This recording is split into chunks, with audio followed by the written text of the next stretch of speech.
The Buddha taught the Dharma for 49 years, with countless disciples and a vast number of scriptures. However, he left behind this puzzling statement: "I have not spoken a single word." This statement sounds utterly contradictory. If it was never spoken, how is it that countless scriptures have been passed down to this day?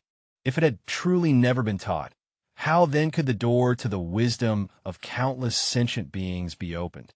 This issue is not only a contemplation that Buddhists must face, but also a challenge that all seekers of wisdom must confront directly.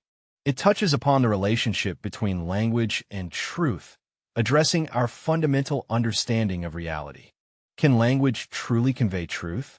Or is it that genuine wisdom fundamentally cannot be expressed through words? Is the Buddha ultimately negating the function of language? Or is he revealing a deeper truth? Today, we will delve into the core teachings of Buddhism, exploring the essence of the Dharma behind the silence of not uttering a single word. Why are all phenomena that have form considered illusory? Why is the true Dharma referred to as the wordless teaching? And all of this may not only concern the wisdom of the Buddha, but also relate to our present lives, minds, and states of consciousness. If you're interested in Buddhist culture or seeking inner peace and wisdom, please subscribe to my channel to listen to the teachings of the Dharma together. May Amitabha Buddha's light arise in everyone's hearts. May you be filled with the joy of Dharma, and may your practice be unobstructed. In Buddhism, the existence of the Buddha is divided into three different aspects: the Nirmanakaya, emanation body; the Sambhogakaya, enjoyment body; and the Dharmakaya, truth body. These three bodies are not only manifestations of the Buddha's wisdom and compassion, but also the key to unraveling the proposition that during the Buddha's 49 years of teaching, he never uttered a single word. First is the Nirmakaya, the manifested body of the Buddha that appears in the world as a physical form, allowing people to see and hear the Buddha. This is the Buddha responding to the needs of sentient beings, using specific forms and language to teach people to escape the sea of suffering. The emanation Buddha teaches the Dharma through speech and preserves the sutras in writing, imparting wisdom to all sentient beings. However, all of this is accomplished through relative forms, relying on limited appearances. It is a skillful means, not the ultimate truth. As stated in the Diamond Sutra, all appearances are illusory. The teachings spoken by the emanation body are indeed important, but they serve merely to guide sentient beings. Ultimately, they are tools rather than the ultimate goal. Next is the reward body, Phalakaya, the luminous body formed from the boundless wisdom and merit accumulated by the Buddha during his practice. The transformation body, Nirmanakaya, of the Buddha symbolizes wisdom and radiates boundless light to compassionately influence sentient beings. In the sutras, the Sambhogakaya Buddha emits radiant light and displays auspicious signs, using inconceivable wisdom and supernatural powers to inspire bodhisattvas towards sentient beings. Even the Buddha's reward body, Sambhogakaya, manifests this radiance with form. Thus, it still belongs to the level of illusion and transformation. Although the light is dazzling, it cannot replace the essence of the true suchness and ultimate reality. Ultimately, it is the Dharmakaya, the true body of the Buddha. The Dharmakaya in Buddhism refers to the true suchness or ultimate reality. The Dharma body is formless and without image. It has neither color nor shape, does not rely on language or script, and is not constrained by any worldly concepts. It is the essence of the universe and the source of all phenomena. The Dharmakaya Buddha transcends all appearances, cannot be described by language, nor can it be expressed through any form or image. The truth of the Dharmakaya is like the sky. It pervades all but cannot be grasped. For this reason, the Buddha never spoke a single word on the ultimate level, because language is fundamentally insufficient to express the absolute truth of the Dharmakaya. The levels of the three bodies, Trikaya, precisely encapsulate the profound mystery of the Dharma. The Nirmanakaya Buddha teaches through form and language. The Sambhogakaya Buddha enlightens with light and wisdom, while the Dharmakaya Buddha transcends all forms, revealing the fundamental true meaning of the Dharma. This also explains why the Buddha said he never spoke a single word, because the true Dharma cannot be conveyed through words but requires sentient beings to experience and realize it themselves. By understanding the body and mind of the three bodies, Trikaya, we can transcend superficial language and begin to explore the formless ultimate reality, Tathata. The Buddha taught for 49 years, yet he left behind no canonical scripture containing a single word spoken by him. This is not merely a seemingly paradoxical statement. It reveals the true nature of the Dharma, the ultimate truth that transcends language. When the Venerable Bodhi was meditating in stillness, celestial beings offered flowers and homage and praised his skillful teaching of prajna. Subhuti replied, "I have never spoken a single word, so how could there be any praise?" The celestial being responded, "The Venerable One did not speak. I did not hear anything either. True prajna lies in neither speaking nor hearing. Then no speaking, no hearing. Here is not merely simple silence, but an expression of wisdom, indicating that true Dharma does not depend on language, but is an inner awakening and realization. The nature of language is like a finger pointing to the moon. It can guide us toward the direction of truth, but it is not the moon itself, nor can it replace the moon. The Buddha taught the Dharma using language, but never regarded language as the essence of the Dharma. True Dharma is the awakening of the heart, a wisdom experience that transcends concepts and logic. As Zen Buddhism says, the greatest sound is the sound of silence. The Dharma manifests itself in this silence, not in those visible and expressible forms. Why did the Buddha say that he never uttered a single word? Because no matter how many teachings the Buddha delivered, they were ultimately intended to guide sentient beings to recognize the limitations of language, transcend language, and return to the essence of truth. Language can only describe conceptual thought, whereas the essence of Dharma lies in non-conceptuality.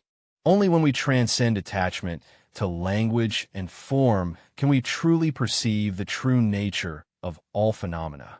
Therefore, the true meaning of not having uttered a single word is that all the teachings transmitted by the Buddha are expedient means, given to accommodate the varying capacities of sentient beings.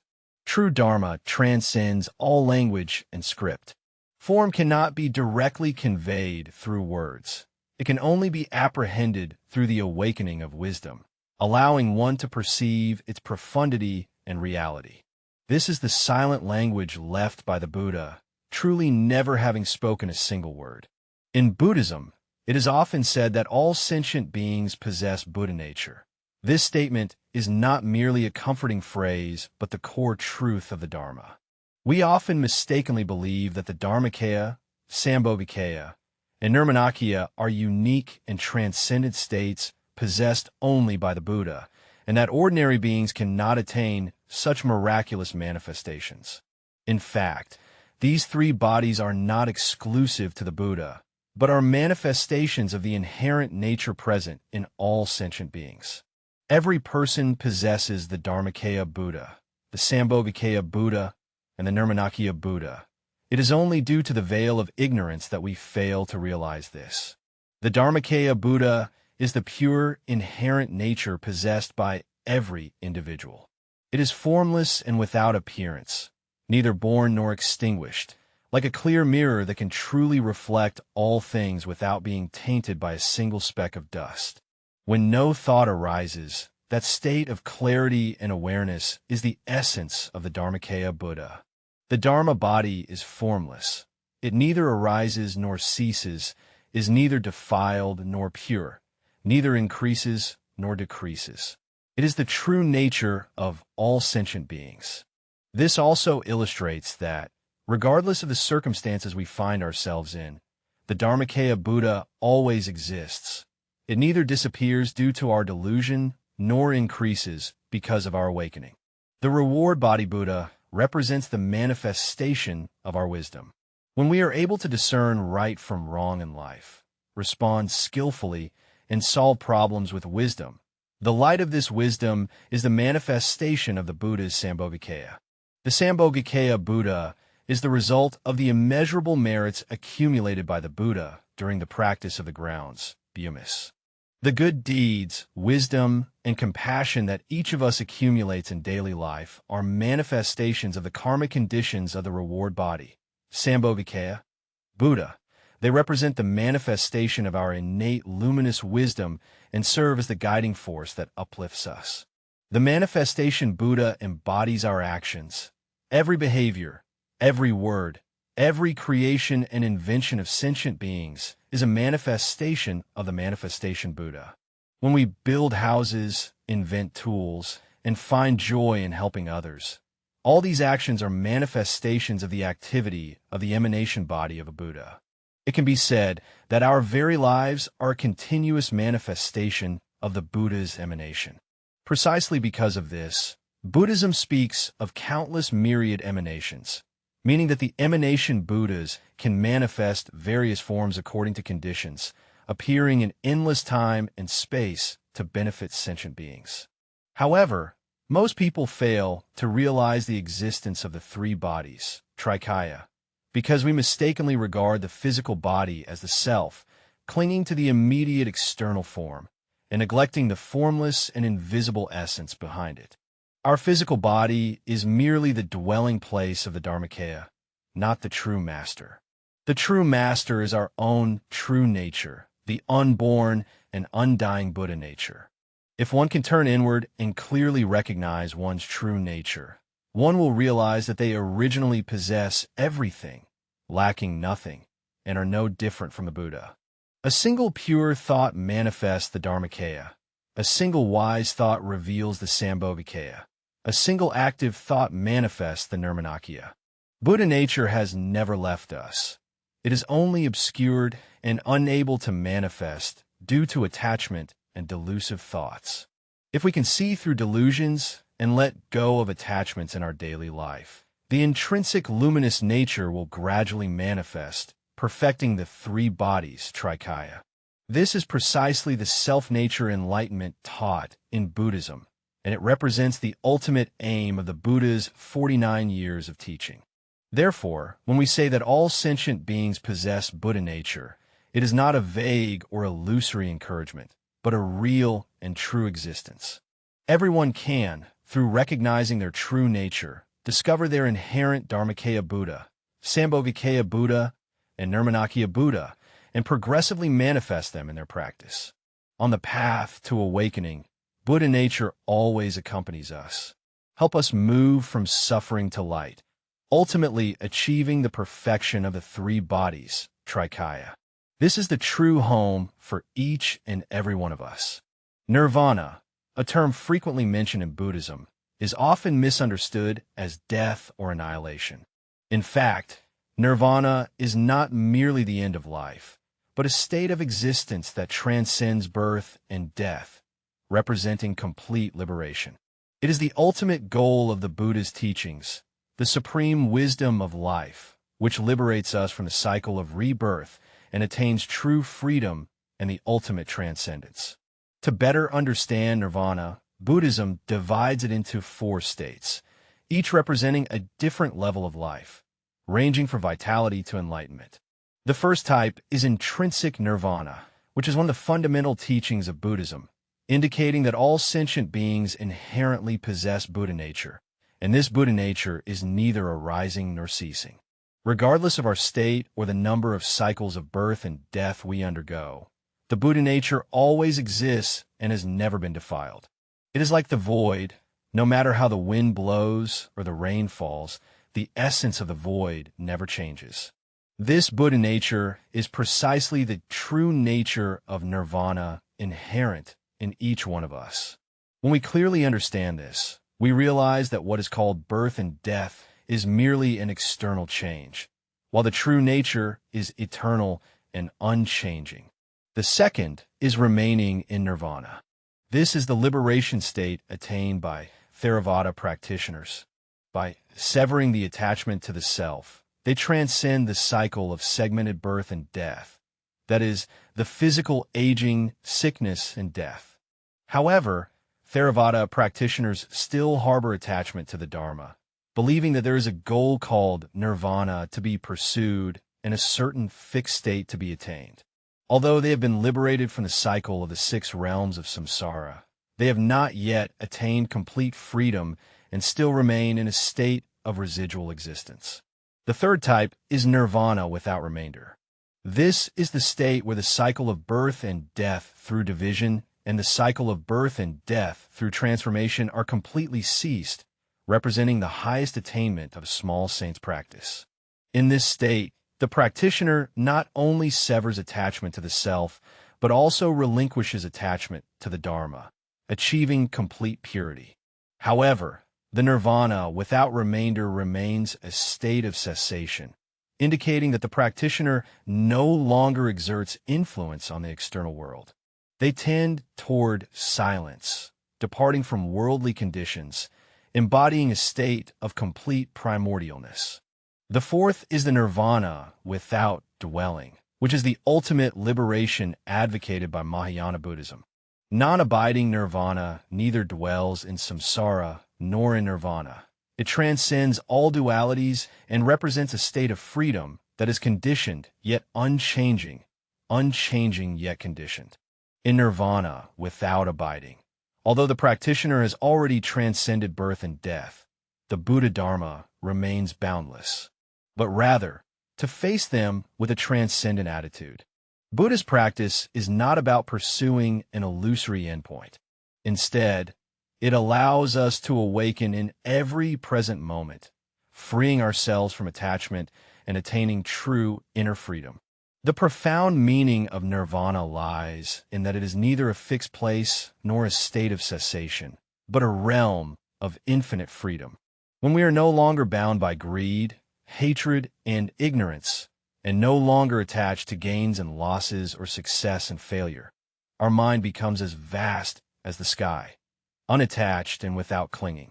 Ultimately, we will realize that what is called nirvana is not a place to reach, but the intrinsic pure nature that we inherently possess. Nirvana is not the end, but the true awakening to life. It is the light that originally resides in the heart of each of us. The essence of the Dharma has never been to remain fixed in form, nor to pursue a static state. Rather, it manifests unobstructed profound function and ultimate freedom amidst the arising and ceasing of all conditions. This subtle function arises from a profound realization of the principle of no self, anatta. The concept of non-self does not mean doing nothing or that nothing has value. Rather, it means not clinging to any outcome in all actions, not being bound by any form, acting in accordance with conditions, yet remaining detached and at ease. This is the ultimate truth of the Dharma. The Diamond Sutra states, "One should develop the mind without abiding anywhere."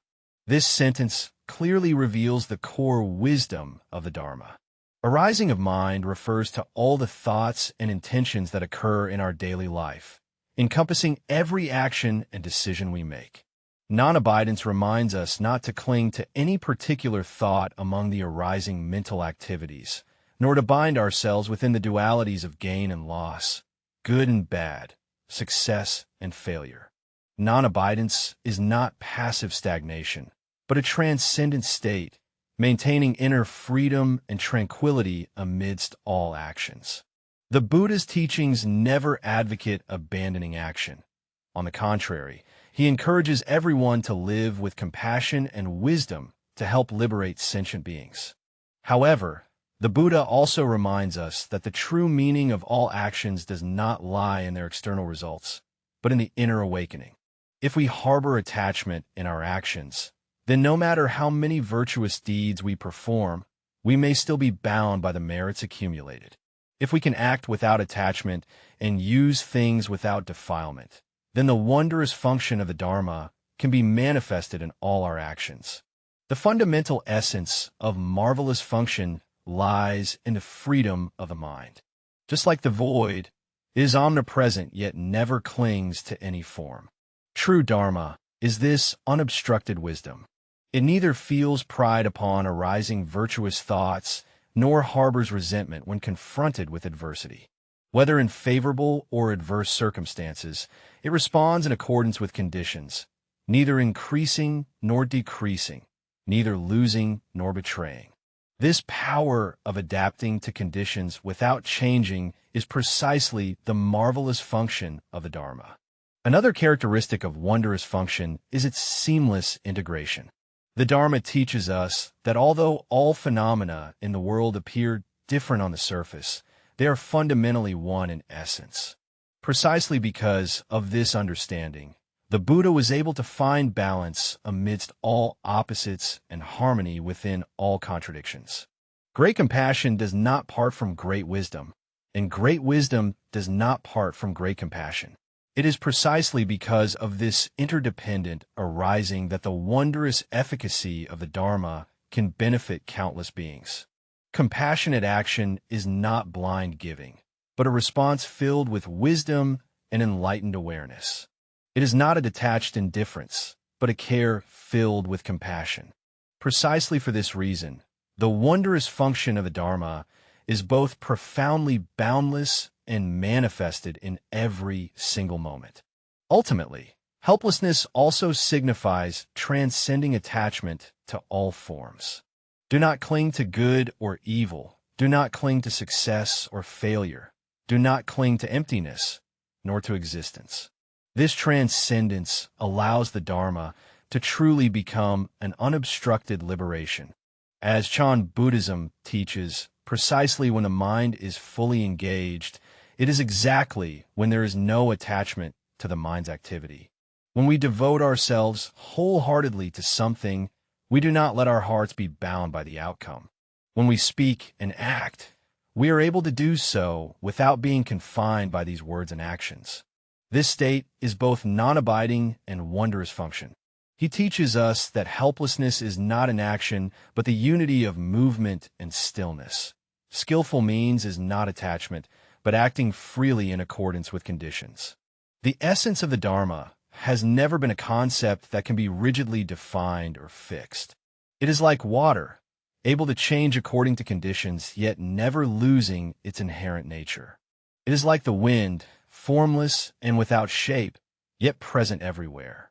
The wisdom and marvelous function of non-attachment allow us, in worldly life, to act without being ensnared and to remain unattached while still engaged.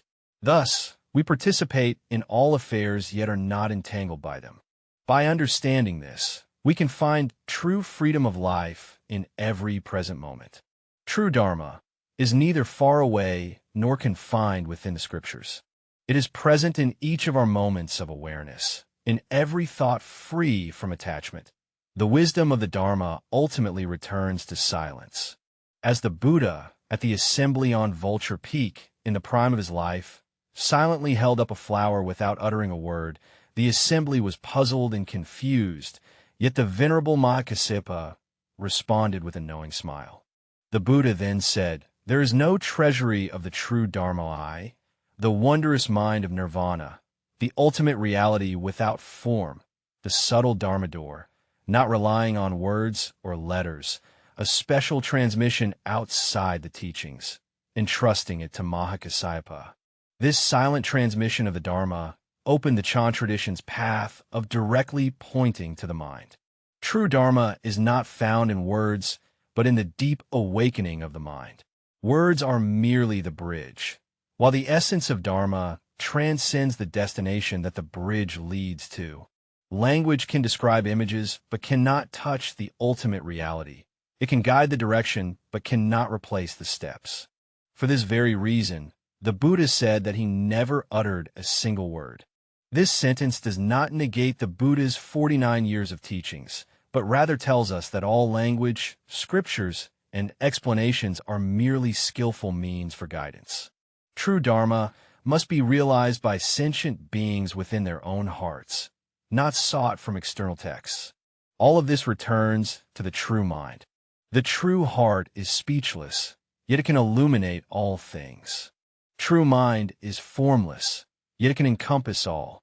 Like a pristine mirror, it possesses no form itself, yet can faithfully reflect the myriad worlds. When we let go of attachments and delusions, this mirror will reveal its original purity. When we transcend language and concepts, this mirror reflects the true Dharma. However, true awakening does not lie in renouncing life. The profoundness of the Dharma lies in its ability not only to transcend worldly troubles, but also to return to the world to benefit all sentient beings.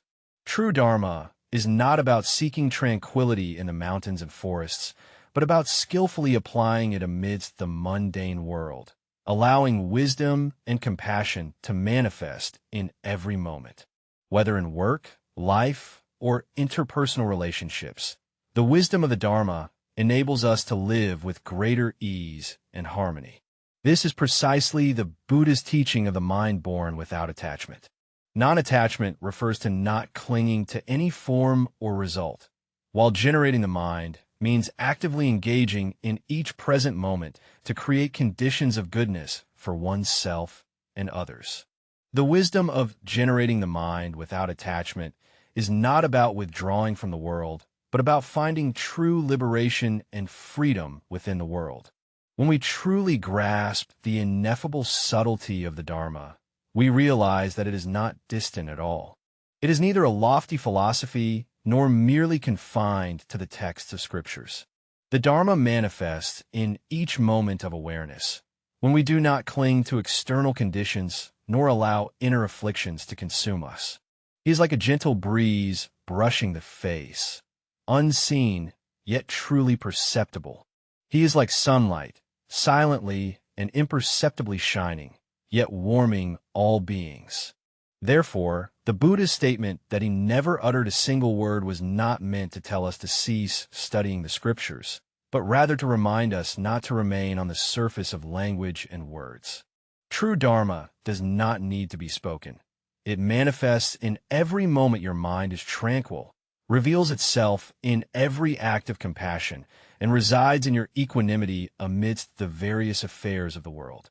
The ultimate aim of all this is the Buddha nature inherent within each of us, which is originally pure, originally complete, and never lacking. As long as we can let go of attachments and see through illusions, the Buddha nature will manifest. At that moment, we will realize that the Dharma does not teach us to pursue anything, but rather to return to ourselves, awaken from delusion, and liberate ourselves from attachment. The Dharma is silent, yet it illuminates all things. True mind is without form, yet it can embrace all things. May each person find true freedom and completeness in their life through this silent wisdom.